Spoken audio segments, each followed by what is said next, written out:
तो मालवा का एक राजा, उसका नाम क्या है? भोज। राजा का नाम क्या है? भोज। इसने साउथ इंडिया में 2 राजाओं को हराया। कहां पे? साउथ इंडिया में। कौन से 2 राजाओं को हराया? एक राजा का नाम था गांगे, एक राजा का नाम था तेलप। कौन कौन से 2 राजाओं को हराया बताओ? कौन कौन से? कहां पे? गांगे और तेलप कहां के राजा है?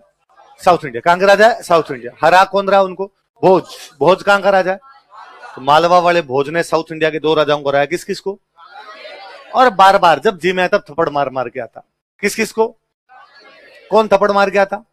तो लोगों ने कहना शुरू कर दिया, अरे कहां तो राजा भोज, कहां गांगे और तेलप। कहां तो राजा भोज, कहां गांगे और, दोबारा बोलो, कहां तो राजा भोज, कहां गांगे और। कौन थे गांगे और तेलप? साउथ इंडिया के राजा। किससे हार रहे हैं? भोज कहां का राजा है। तो लोग क्या कहते? कहां तो राजा भोज, कहां गांगे और, गांगे तेलप, गांगे तेलप, गांगे तेलप, गंगू तेली।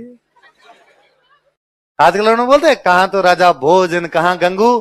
उसमें न तो गंगू है न तेली है, उसमें गांगे है। और तो गांगे को हमने क्या बना दिया? गंगू। तेलप को क्या बना दिया?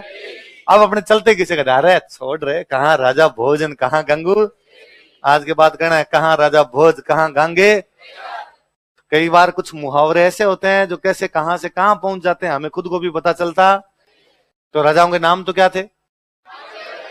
गांगे और तेलप। और लेकिन हमने क्या बना दिए? गंगू और तेलप। एक वर्ड होता है, देखो क्या वर्ड है? इसका मतलब होता है उम्र। क्या मतलब होता है? तो कई बार किसी आदमी को यूं कहा गया कि अरे यार, किसी आदमी की उम्र हो जाती है पर बुद्धि नहीं आती। बंदे की उम्र हो जाती है लेकिन उसको क्या नहीं आती? यार इतना बड़ा हो गया लेकिन फिर भी बुद्धि नहीं है। इसका मतलब उम्र के साथ में बुद्धि बढ़ती। कई बार कई लोग उम्र में छोटे होते हैं पर बुद्धि ठीक होती है। कई बूढ़े हो जाते हैं लेकिन फिर भी उनके अंदर दिमाग तो होता। तो लोगों ने कहना शुरू किया कि अकल बड़ी की वयस्क। क्या कहना शुरू किया? अकल बड़ी की, क्या कहना शुरू किया बताओ भाई? अकल बड़ी है या उम्र बड़ी है? मतलब बुद्धि बड़ी है या उम्र बड़ी? इसका मतलब उम्र बड़ी हो, उम्र बड़ी हो जाए लेकिन उसके साथ अकल बढ़ती नहीं। अकल आनी होगी तो पहले ही आ जाएगी, उम्र के साथ अकल आएगी नहीं। तो लोग क्या कहते? अकल बड़ी की वयस, अकल बड़ी की वयस, अकल बड़ी की वयस। भैंस का और अकल का क्या लेना देना है आपस? पर आजकल अपने सब बोलते हैं अकल बड़ी की भैंस, अकल बड़ी की भैंस। ना, अकल बड़ी की वयस का मतलब, वयस का मतलब क्या होता है? तो अकल बड़ी की वयस, अकल बड़ी की वयस, अकल बड़ी की वयस, वैसे वैसे करते करते अकल बड़ी की। तो कहां था राजा भोज, कहां गांगे तेलप, कहां तो राजा भोज, कहां गांगे तेलप। फिर हमने कहा तो राजा भोजन।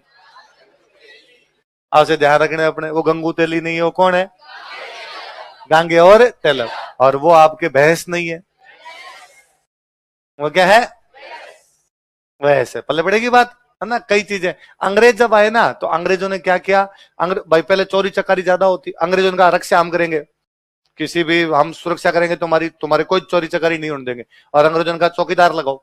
और जो चौकीदार जो है वो पूरे रात शहर में घूमेंगे और शहर में घूम के पहरा लगाएंगे ताकि कोई चोरी नहीं हो जाए। तो अंग्रेज उनको बोलते सेंटिनल। क्या बोलते? सेंटिनल का मतलब होता है पहरेदार। इंग्लिश का वर्ड है सेंटिनल, जिसका मतलब क्या होता है? पहरे। अपने वालों से लिया नहीं गया।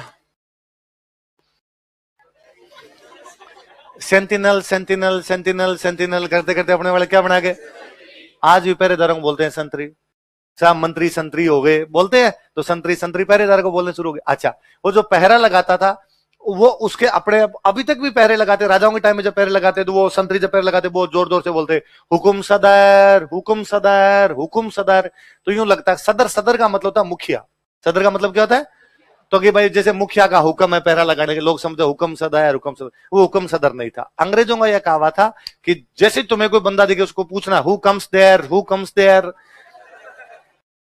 Who comes there, who comes there, who comes there. क्या हो गया? हुकुम सदर, हुकुम सदर। तो कई बार कौन सा वर्ड कहां जाके फिट होता है अपने को पता चलता, और समय के साथ वो वर्ड हिट हो जाता है, उसके मूल शब्द को हमें भूल ही जाते हैं।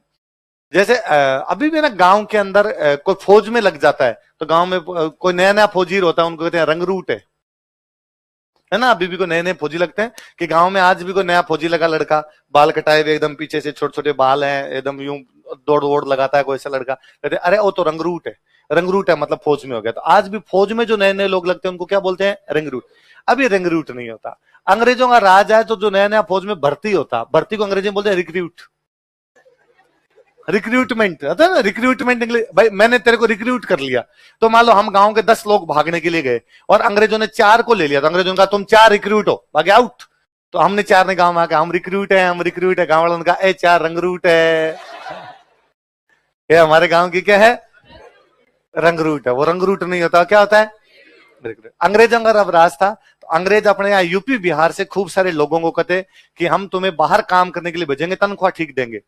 अपने यहाँ कम थे आर्थिक संसाधन, तो लोग चले जाते बाहर। कहां भेजोगे, तो कि हम तेरे को वेस्ट इंडीज भेजेंगे, हम तेरे को मॉरिशस भेजेंगे, हम तेरे को साउथ अफ्रीका भेजेंगे, हम तेरे को फिजी भेजेंगे। अंग्रेजों का जहां दूसरी जगह रास्ता वहां भेजते। अपने यहाँ जनसंख्या खूब थी, तो लोग काम करने के लिए तैयार रहते। तो अंग्रेज कहते एग्रीमेंट साइन करना पड़ेगा। क्या साइन करना पड़ेगा, एग्रीमेंट पे साइन कर और फिर चला जा। ठीक है कर दूंगा। अब मैंने एग्रीमेंट पे साइन किया, एग्रीमेंट करवाया कि 5 साल के लिए राजवीर को वेस्ट इंडीज भेजा जाएगा। 5 साल के लिए हम इसको 1 साल के 1000 रुपए देंगे, मतलब 5 साल के 5000। यदि ये बीच में कॉन्ट्रैक्ट तोड़ता तो इसको रुपए दिए नहीं जाएंगे। यही होगा कॉन्ट्रैक्ट, और क्या।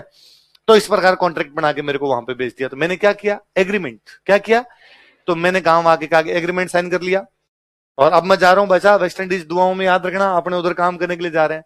गांव वालों से एग्रीमेंट नाम नहीं है, इसलिए गांव वालों ने कहना शुरू किया गिरमिट। क्या किया, गिरमिट साइन किया, गिरमिट साइन किया, गिरमिट साइन किया। अब मैं गिरमिट साइन करके बाहर गया, इसलिए मेरे कहना शुरू कर दिया गिरमिटिया, ये तो गिरमिटिया, ये तो गिरमिटिया। इसलिए भारत से जो भी लोग बाहर गए उनको बोलते गिरमिटिया। क्या बोलते, गिरमिटिया। वो गिरमिटिया नहीं होते, वो एग्रीमेंट है। जो एग्रीमेंट साइन करके गया, तो हमने एग्रीमेंट का बनाया गिरमिट, और गिरमिट से क्या बना दिया, गिरमिट। गांधी जी अफ्रीका गए, इसलिए गांधी जी पर बुक है पहला गिरमिटिया, है ना। और ये खूब सारे लोग अपने यहां से वेस्ट इंडीज भेजे। कहां से भेजे, यूपी बिहार से वेस्ट इंडीज भेजे, एग्रीमेंट साइन करवा के। अब वो वेस्ट इंडीज गए, वहां पे काम किया 5 साल। 5 साल बाद वो वेस्ट इंडीज से वापस आया नहीं, वहीं बस गया। वो अकेला बंदा था, माँ बाप थे, 5 साल वहां रहा, पता चला माँ बाप पीछे मर गए बिहार में। उसने कहा मरने दो, रहा यहीं बैठे, वहीं रह गया, वापस नहीं आया। कई ऐसे थे वहां जाके किसी मुकदमे में फंस गए, पुलिस ने जेल में डाल दिया, 10 साल बाद बाहर निकला, लगा बाहर जा क्या करेंगे, बेइज्जती होगी, यहीं बैठे। कोई ऐसा था जिसने वहां की किसी लड़की से शादी कर ली, लगा घर परिवार तो बस ही गया, वहां जाके भी क्या करना है आपने, यहीं पर बैठे। इसलिए खूब सारे लोग हमारे वेस्ट इंडीज में जाके बस गए। इसलिए वेस्ट इंडीज वालों के नाम है निकोलस पूर्ण, दिनेश रामदीन, शिव नारायण चंद्रपाल। क्रिकेटरों के नाम देखते हो, ये सारे जिनके नाम हिंदू नाम है, सारे यूपी बिहार के हैं। ये 5-6 पीढ़ी पहले अंग्रेजों से साइन कर करके गए थे। ये गिरमिटी हैं सारे के सारे। एक देश है मॉरिशस। कौन सा देश है, मॉरिशस में हमेशा प्रधानमंत्री बिहारी बनता है, अपना बिहार का कोई बंदा बनता है। अंग्रेजों ले जाके बसाए, जनसंख्या में अपने वालों का वैसे सानी नहीं है कोई, तो अपने वालों ने इतनी जनसंख्या कर दी कि मॉरिशस वाले तो माइनॉरिटी हैं, अपने वहां मेजोरिटी है। तो आप कभी मॉरिशस जाओ, और जैसे मॉरिशस में हवाई अड्डे से बाहर निकलो और जैसे आप टैक्सी में बैठो, हो सकता है टैक्सी वाले भैया गाना चलाए कि कमरिया तेरी लापा लोप जिला टोप लगेला, हराओ जो भैया भैया क्या, वहीं से तो आए, पटना से तो आए हम, तो पूरा भोजपुरी एकदम भोजपुरी तरीके से। तो हमारे खूब सारे लोग ऐसे चले गए। कई वर्ड कैसे जाके कहां फिट हो जाते हैं उनका अपने को भी पता होता, और अपने बोलते हैं। पथरीली जमीन होती है ना, पथरीली जमीन, उसको बोलते हैं टाल। क्या बोलते हैं, ऐसी जमीन जो पथरीली, मतलब पत्थर जैसी जमीन है ना, वो जमीन जो दूर से देखो तब तो अच्छी लगती है, एकदम प्लेन प्लेन पड़ी रहती है यार, अच्छी जमीन, पर उसमें होता कुछ ही नहीं। आप नजदीक जाओगे तो आपको चलेगा बंजर है यार, इसमें तो कुछ ही नहीं हो सकता। दूर से अच्छा ताल दिख रहा था, एकदम ये चमकती हुई जमीन, पत्थर चमकता है तो दूर से चमकता हुआ दिखाई देता, अच्छा दिखाई देता, लेकिन पास में जाते तो कुछ भी दिखाई नहीं देता। तो लोग कहते दूर के टाल सुहावने लगते हैं। दूर के टाल, टाल वो पथरीली जमीन जिसमें कुछ ही नहीं होता, दूर से चमकती भी अच्छी लगती है, पास में जाओ तो अच्छी लगती नहीं। दूर के टाल सुहावने लगते हैं, दूर के टाल सुहावने लगते हैं। हमने बनाया दूर के ढोल सुहावने लगते हैं।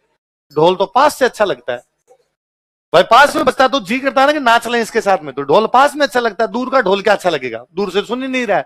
तो दूर के टाल था, हमने क्या बना दिया, ऐसे हमने क्या अब तक कितने बना रखे। तो अपने ये तो याद रखना है, कहां तो राजा भोज, कहां गांगे, और वही राजा भोज हमारे चित्तौड़ में मंदिर बना के गया। कौन सा मंदिर, त्रिभुवन नारायण मंदिर। कौन सा बोलो, कहां पे बनवाया? उस मंदिर का एक और नाम क्या? समिधेश्वर मंदिर क्यों कहते हैं? ईश्वर जैसे समाधि में बैठो, समाधि में ईश्वर, इसलिए नाम क्या पड़ गया? समिधेश्वर। किसने पुनर्निर्माण करवाया? मुगल, इसलिए आजकल क्या कहते हैं?